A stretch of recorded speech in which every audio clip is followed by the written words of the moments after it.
You owe us $250,000 for that illegal dam. That's what the letter said. My hands were still shaking when I finished reading it. $250,000 for flood protection that just saved 32 homes. Mine included, during the worst storm Riverside Gardens had seen in decades. I built that dam with my own money, my own sweat, just trying to help. Now the HOA wanted to bury me for it. The day after the notice landed, Deborah Lewis, our HOA president, showed up on my porch. She wore that fake sympathetic smile, acting like she cared about the rules, but you could tell it wasn't about the rules at all. I hadn't realized then just how far this would go, or what she was really after, but let me back up a sec, give you the whole picture. I'm Scott Turner, a 44-year-old hydraulic engineer, retired after 2 decades designing flood control systems all across the Southeast. When my wife Laura and I moved to Riverside Gardens, we were hunting for peace, tree-lined streets, neighbors who waved, that Norman Rockwell postcard kind of life. The realtor talked up the tight-knit community, excellent HOA management, but no one mentioned the annual floods. That first spring, Willow Creek turned our neighborhood into a swamp. 3 years in a row before we arrived. Families lost cars, basements, even pets. The HOA solution? Buy your own flood insurance and hope for the best. I sat there watching folks haul waterlogged furniture out to the curb, my brain refusing to shut off. The answer was obvious. So I put $37,000 of my savings into building a real flood control system, automated gates, retention ponds, the kind of specs I used to sign off on for cities. I filed every permit, did every environmental study, and got approval from the county. No corner cutting here. First big storm of the year, streets stayed dry for the first time in decades. 32 neighbors dropped off thank you cards. Mrs. Peterson brought cookies. The local paper called me a hero. That lasted about 2 weeks. Then, boom, certified letter, $250,000 fine for environmental violations. The documents looked legit, government seals, code numbers, dense legal language. Still, something was off. The paper felt wrong. Some phrases sounded strange. Panic set in anyway. When you're staring at that kind of number, you don't think straight. That night, someone slid a note under my door. Deborah Lewis is not what she seems. The documents are fake. You're not fighting alone. A friend. I read it 3 times, heart pounding. That was the first twist. Someone on the inside was trying to warn me. But why all the secrecy? Who could I trust? The next morning, Deborah came by, acting distressed. Scott, I wish I could help. But my hands are tied. County codes, you know. But I caught her in a look, just for a split second, like a mask slipping. Not sympathy. Hatred. Cold calculation. 3 days later, she brought Dr. Morales, environmental consultant, all credentials and technical talk. She spent 2 hours measuring, taking notes, warning about unauthorized modifications. She made it sound real, until that night, another note showed up.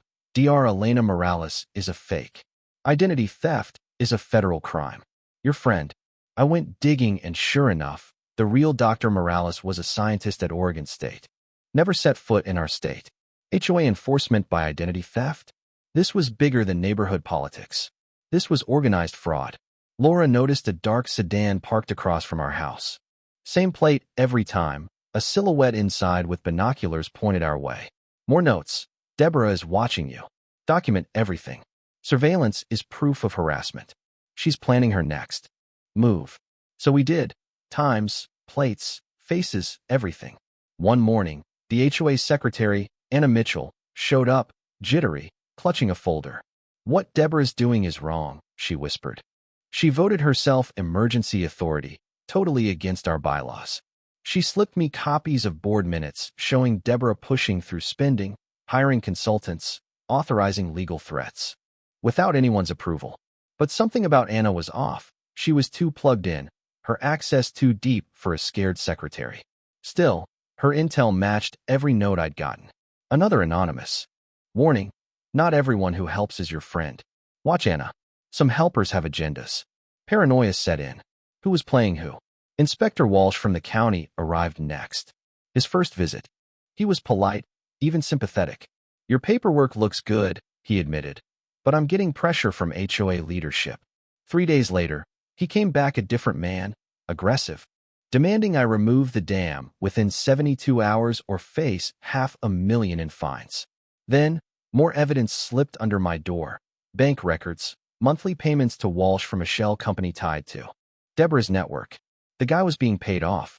Then came the hurricane warning. Helena, barreling up the coast, forecast to hit in a week. My system was built for exactly this, but now they were threatening to tear it down in the name of public safety. I started putting it all together: Deborah's public campaign, the manipulated community meetings, Anna's leaks, the secret surveillance. But the real bombshell landed the night before the hurricane. Anna came clean. "Scott, I've been playing both sides. I'm the anonymous friend, and I've been working for Deborah, collecting evidence." Turns out, Deborah had ruined Anna's sister Jennifer with the same tactics: manufactured violations, social isolation, financial ruin. Anna joined the HOA as a mole, collecting recordings, bank statements, emails, building a case so ironclad it could take Deborah and her cronies down for good. The plan? Let Deborah remove my dam. Let the hurricane hit. Document everything. The only way to end Deborah's reign was to let her overreach, expose her greed and fraud to the world. My neighbors would suffer, but insurance could fix property no one could recover from years of systematic abuse and corruption if it wasn't stopped now. So we waited. The court order for demolition came at 6 a.m. Deborah made sure the local news was there to film my reckless engineering being destroyed.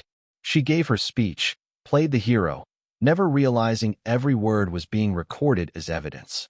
Hurricane Helena hit at 2:17 p.m. The creek rose, the streets filled. Water lapped up over driveways and into homes, just like my models predicted would happen without protection. Laura and I listened to the phones ring, neighbors crying, panicking, furious. But the real devastation was at the Meridian development site. Their construction trailers, heavy equipment, gone, swallowed by floodwater. Anna had timed everything. By 8 p.m., Meridian canceled the project. By 10, Anna's evidence was everywhere, on the news, in the DA's inbox, in the hands of every board member.